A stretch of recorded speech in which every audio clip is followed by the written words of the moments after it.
Hi hello నమస్తే. Last వీడియోస్లో మనం హరప్పా మొహంజాతర గురించి తెలుసుకున్నాం కదా. సో ఈ వీడియోలో మనం చెన్హుదారో కాలిబన్ గురించి మాట్లాడుకుందాం. చెన్హుదారో ఇది ఎక్కడుంది అంటే పాకిస్తాన్లో ఉంటుందన్నమాట. దీని లొకేషన్ వచ్చి పాకిస్తాన్లో ఉంటుంది. చెన్హుదారో లొకేషన్ ఎక్కడ అంటే ఇండస్ రివర్ దగ్గర, సింధు నది దగ్గర, సింధు నది ఒడ్డున ఉంటుందన్నమాట చెన్హుదారో అనేది. ఈ చెన్హుదారోకి ఇంకొక నేమ్ కూడా ఉంది. ఏంటది? Centre of toys and also Lancashire of India. Okay, ఇక్కడ టాయ్స్ ఫేమస్ అన్నమాట అప్పట్లో. And also Lancashire of India. ఇది చుట్టూ ఇండస్ట్రియల్ నేచర్ వల్ల, ఇక్కడున్న ఇండస్ట్రియల్ నేచర్ వల్ల ఈ పేరు వచ్చింది, లంకాషైరీ ఆఫ్ ఇండియా అనేది. సైలెంట్ ఫీచర్స్ ఏంటి ఇక్కడ దీనికనంటే, వేరే సైట్స్కి ఏంటి అంటే సిటాడల్ ఉంది, లోవర్ సిటాడల్, అప్పర్ సిటాడల్. ఆ సిటాడల్ అనేది ఉందన్నమాట. బట్ దీంట్లో ఏంటి, ఇండస్ సివిలైజేషన్లో వితౌట్ సిటాడల్ ఏదైనా ఉంది అంటే చెన్హుదారోనే అనమాట. వితౌట్ సిటీ ఏదైనా ఉంది అంటే వితౌట్ సిటాడల్ ఏదైనా ఉంది అంటే చెన్హుదారో అనే సైట్ మాత్రమే అనమాట. ఎవిడెన్స్ని ఫైండ్ చేసిన పర్సన్స్ గురించి నేను చెప్పలేదు కదా.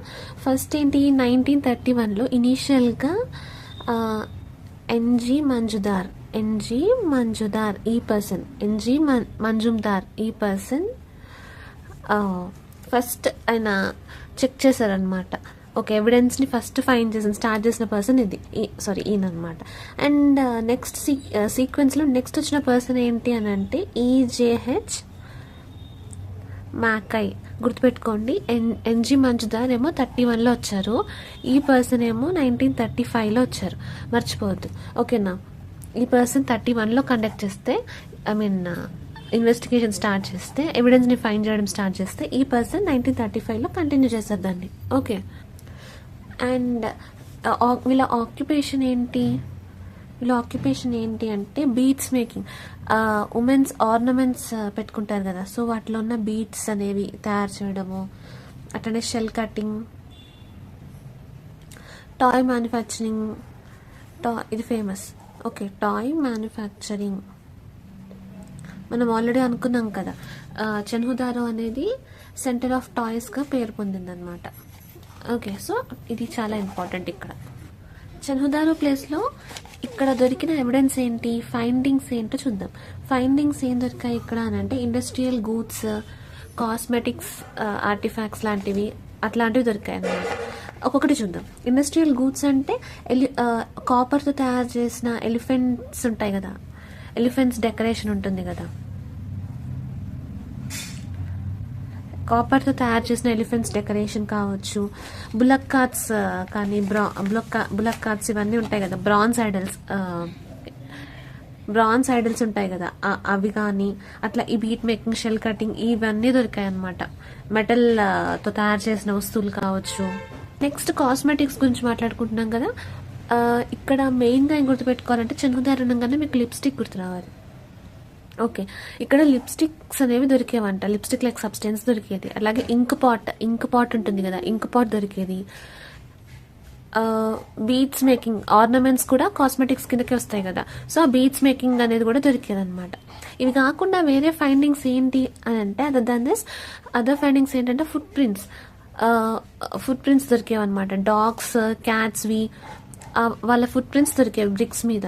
ఓకే, కన్స్ట్రక్షన్స్కి కూడా బ్రిక్స్ యూజ్ చేసేవాళ్ళు అనమాట, వేరే సైట్స్ లాగా. ఇది సిమిలరే, బ్రిక్స్ అనేవి సిమిలర్గా యూజ్ చేసేవాళ్ళు కన్స్ట్రక్షన్కి, సేమ్ యాజ్ అదర్ సైట్స్. ఈ డ్రైనేజ్ డెవలప్మెంట్ అనేది సరిగ్గా లేదనమాట, ఇది ల్యాకింగ్గా ఉంది. ఇక్కడ డ్రైనేజ్ డెవలప్మెంట్ అనేది సరిగ్గా ఉండదు, అండ్ ఇది వితౌట్ సిటాడల్ అనమాట. ఇది మాత్రం మెయిన్గా గుర్తుపెట్టుకోవాలి. అండ్ ఆల్సో మీరు చెన్హుదారోలో గుర్తుపెట్టుకోవాల్సింది ఏంటి, centre of toys, Lancashire of India. వీటితో పాటు ఏంటంటే ఇది ఇండస్ట్రియల్ హబ్ అంట. ఇండస్ట్రియల్ హబ్ కరెక్టే కదా. ఇప్పుడు ఇండస్ట్రియల్ గూడ్స్, ఇవి ఆర్నమెంట్స్ కావచ్చు, కాపర్ ఎలిఫెంట్స్ కావచ్చు, ఇట్లాంటివి బ్రాన్స్ ఐడల్స్ కావచ్చు, ఇవన్నీ కూడా ఇండస్ట్రియల్ గూడ్సే కదా. ఓకే, అండ్ ఆల్సో ఇక్కడ కోమ్స్, ఇది టీత్ ఉంటుంది కదా, యానిమల్ టీత్తో, ఏనుగు దంతాలతో దువ్వెనలు, కోమ్స్, మిర్రర్స్, అట్లాంటి various copper tools, weapons use చేసేవారు అనమాట. పికాక్ ఐడల్స్ కూడా దొరికేవంట ఇక్కడ, ఓకే. అండ్ ఆల్సో ఇక్కడ మనం ఏంటి అంటే ఫ్లడ్స్ విషయానికి వస్తే ఈ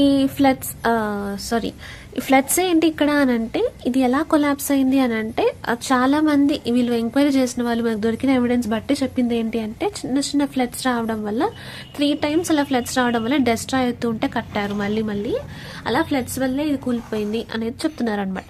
ప్రాపర్ ఎవిడెన్స్ లేదు, బట్ దొరికిన ఎవిడెన్స్ బట్టి ఫ్లడ్స్ వల్లే ఇలా అయింది అనేది అనమాట. 3 times ఫ్లడ్స్ వల్ల కూలిపోయాక కూడా మళ్ళీ కట్టుకున్నారంట వీళ్ళు. సో అంత మెంటల్లీ డెవలప్డ్ అనమాట వీళ్ళు, బాగా కట్టుకునే వాళ్ళు. అప్పట్లో అంత నాలెడ్జ్ ఉండేది వీళ్ళకి అని అర్థం. Okay, centre of toys Lancashire of India, Chanhudaro మర్చిపోవద్దు. Centre of toys Lancashire of India 1931లో ఎన్జి మంజుదార్ చేసినది. 1935లో ఈజేహెచ్ మ్యాకై మర్చిపోద్ది నేమ్స్ అనేవి. ఓకే, చెన్హుదారో అనేది ఇంకెంతే. ఇంకేమైనా డౌట్స్ ఉన్నాయా చెన్హుదారోలో? ఏమన్నా డౌట్స్ ఉంటే చెప్పండి నాకు. నెక్స్ట్ మనం కాళీబంగన్ చూద్దాం. ఓకే, నెక్స్ట్ టాపిక్ వచ్చేంటి ఇందులో నెక్స్ట్ సైట్ ఏంటి? కాళీబంగన్ మీనింగ్ ఏంటి అని అంటే కాళీబంగన్ 2 separate నేమ్స్ అనమాట.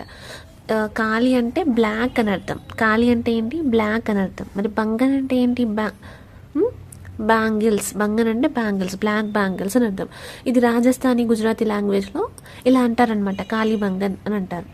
ఓకే, ఇది ఎక్కడుంది? లొకేషన్ ఎక్కడుంది దీని లొకేషన్ అని అంటే హనుమంగర్ డిస్ట్రిక్ట్లో ఉందన్నమాట. ఓకే, ఇది హనుమంగర్ డిస్ట్రిక్ట్ ఎక్కడుంది అని అంటే రాజస్థాన్లో ఉంది. హనుమంగర్ డిస్ట్రిక్ట్ ఎక్కడుంది? రాజస్థాన్, మన ఇండియాలో రాజస్థాన్లో హనుమంగర్ డిస్ట్రిక్ట్లో కాళీబంగన్ అనేది ఉంది. ఓకే, అండ్ ఇప్పుడు మనం లొకేషన్ మాట్లాడుకున్నాం కదా, నెక్స్ట్ ఫైండింగ్స్ ఏంటో చూద్దాం దీన్ని. అంతకన్నా ముందు ఆక్యుపేషన్ ఏంటో చూద్దాం. వీళ్ళ ఆక్యుపేషన్ ఎలా ఉండేది మీరు ఎవరైనా గెస్ట్ చేస్తారా? మోస్ట్లీ అగ్రికల్చరల్ ఫీల్డ్స్ ఉండేవి, అగ్రికల్చర్ మీద ఎక్కువ కాన్సన్ట్రేట్ చేసేవాళ్ళు. అలాగే వీళ్ళు మంచి ఆర్టిస్టులు కూడా, ఆర్టిస్టిక్స్ వాటి మీద కూడా కాన్సన్ట్రేట్ చేసేవాళ్ళు. అండ్ ఆల్సో డిఫరెంట్గా మాసోన్స్, పాస్టరలిస్ట్ అట్లాంటివి కూడా వీళ్ళ ప్రొఫెషన్ కింద ఉండేవన్నమాట. ఇవన్నిటి మీద వీళ్ళు కాన్సన్ట్రేట్ చేసేవాళ్ళు, మోస్ట్లీ అగ్రికల్చర్ మీద ఫస్ట్. ఇది మాత్రం గుర్తుపెట్టుకోవాలి. ఓకే, ఇప్పుడు మనం ఫైండింగ్స్ గురించి మాట్లాడుకుందాం. ఫైండింగ్స్ ఏం దొరుకుంటాయి కాళీబంగన్లో? ఎవరైనా గెస్ట్ చేస్తారా? మర్చిపోయాను, భూమి దున్నుతారు కదా, ఫస్ట్ నాగలితో దున్నిన భూమి కాళీబంగన్ అంట. ఫస్ట్ నాగలితో దున్నిన భూమి కాళీబంగన్. ఇవన్నీ కూడా మనం ఎవిడెన్స్ బట్టే చెప్తున్నాం, ఏది 100%గా తెలీదు. ఓకే, దొరికిన ఎవిడెన్స్ బట్టే మనకి చెప్పారు, దాన్ని బట్టే మనం చెప్తున్నాం. ఓకే, ఫైండింగ్స్ ఏంటి గెస్ట్ చేయండి. ఇది మోస్ట్లీ బ్యాంగిల్స్ స్టోరేజ్గా ఉండేదంట, అంటే బ్యాంగిల్స్ గాజుల పరిశ్రమలా ఉండేదన్నమాట ఈ కాళీబంగన్ అనేది. పేర్లోనే ఉంది కదా మనకి కాళీబంగన్ అనేది. అండ్ ఇది నేను చెప్పాను కదా, ఫస్ట్ నాగలితో దున్నిన భూమి ఇది అన్ని అంటే ఈ కాళీబంగన్లో ఉన్న అగ్రికల్చర్ మనకు ఎవిడెన్స్ కూడా దొరికిందనమాట.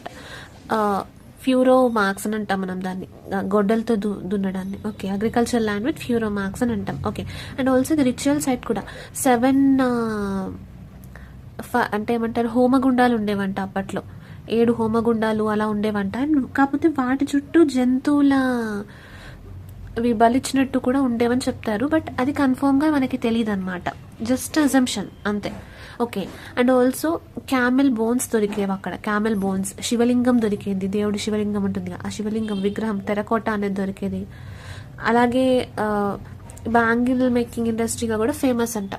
ఓకే, అండ్ ఆల్సో ఇక్కడ మనకి సర్కులర్గా ఉన్న గ్రానరీ దొరికింది. సర్కులర్గా ఉన్న గ్రానరీ అంటే మీకు తెలుసు కదా, లాస్ట్ వీడియోలో మాట్లాడుకున్నాం మనం, గుర్తుందా మీకు?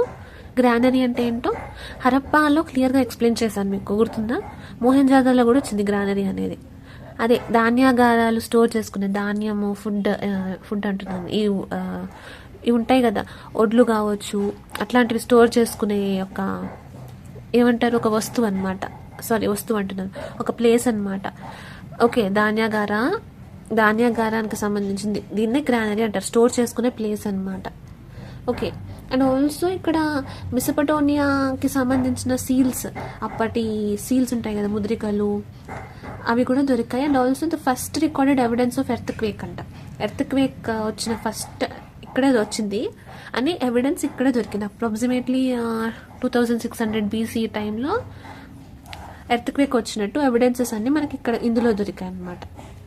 ఓకే, మిగతా సైట్స్తో దీనికి ఉన్న డిఫరెన్స్ ఏంటి అంటే గాడెస్, మదర్ గాడెస్, అమ్మవారిని వీళ్ళు పూజించలేదంట. ఎక్కడ కూడా అమ్మవారిని పూజించినట్టు ఏ ఎవిడెన్స్ కూడా ఇంతవరకు దొరికింది లేదనమాట. ఓకే, ఇదొకటే డిఫరెన్స్ ఇక్కడ, అర్థమైందా? అండ్ మనం మర్చిపోయాము ఎవిడెన్స్ని కనుగొనడానికి ఎవరు తీసుకున్నారు ఛార్జ్, లీడింగ్ ఎవరు తీసుకున్నారు, ఇనిషియేటివ్ ఎవరు తీసుకున్నారో మాట్లాడుకోలేదు కదా మనం. ఎవరు తీసుకున్నారు అంటే first A gosh in a ఇయర్లో 1953లో ఏ గాష్ అనే పర్సన్ ఇనీషియల్గా స్టార్ట్ చేశారు ఎవిడెన్స్ని కలెక్ట్ చేయడము, ఇన్వెస్టిగేట్ చేయడం అట్లా. ఇన్ తర్వాత నెక్స్ట్ ఫర్దర్ ఎవరికి ఎక్స్టెండ్ అయింది అని అంటే ఇద్దరున్నారు. ఎవరు? B B Lal and B K Thapar. 1961 నుంచి 69 వరకు ఉంటారు. Okay, B B Lal and B K Thapar. First A Ghosh, తర్వాత B B Lal, B K Thapar. Okay, వీళ్ళని మర్చిపోవద్దు, ఇది చాలా ఇంపార్టెంట్. క్లియర్ కదా? కాళీబంగన్ అనేది క్లియర్ కదా? కాళీబంగన్ అనగానే మీకు ఫస్ట్ గుర్తు రావాల్సింది బ్యాంగిల్సే. బ్లాక్ బ్యాంగిల్స్, అగ్రికల్చర్ అనేది బాగా గుర్తుపెట్టుకోవాలి. ఓకే, ఏ ఇయర్ 1953, 61, 69 ఈ పీరియడ్స్లో A Ghosh, B B Lal, B K Thapar. Okay, clear కదా?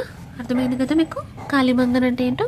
అండ్ నెక్స్ట్ ఇవి 4 డైరెక్షన్స్ ఉన్నాయి కదా ఇండస్ వ్యాలీ సివిలైజేషన్కి.